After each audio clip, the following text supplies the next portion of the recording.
On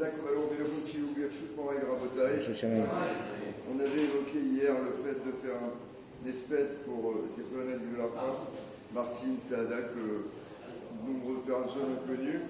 Et moi notamment, je l'ai connu dans les années 2000, juste avant sa terrible épreuve. Donc pour Martine Saada, ce que je retiens et ce que je voudrais vous faire partager, c'est qu'elle était courageuse, déterminée et elle était volontaire surtout.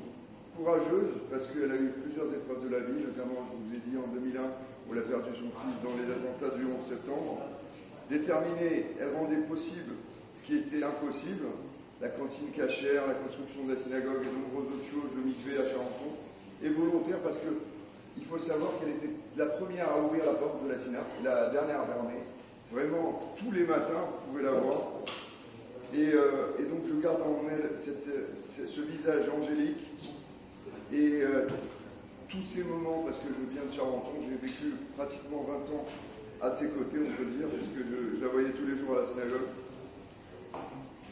Bon, voilà, je voulais partager avec vous aussi, ma femme a été un cours hier, on a évoqué certaines choses, c'est-à-dire qu'il paraît qu'il y a un mois, elle est allée voir ses enfants, et elle a remis quelque chose à son fils avec des volontés.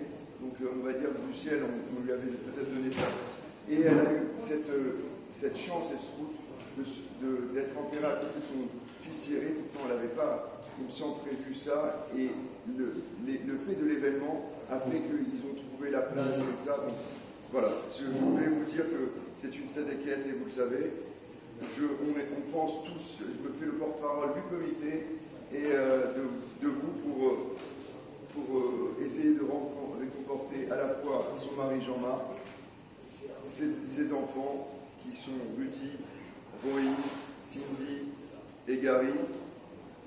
Et puis voilà, maintenant que de là où elle est, elle prie pour tout le clan d'Israël. Amen. Amen. Qu'elle a connu. Donc pour continuer dans les halakhot du jeûne du 17 Tammuz et notamment des jeunes, on avait dit hier que celui qui faisait un tnaï, c'est-à-dire qu'il faisait une condition pour se lever et pour manger, il avait le droit de se lever avant le lever du jour et manger.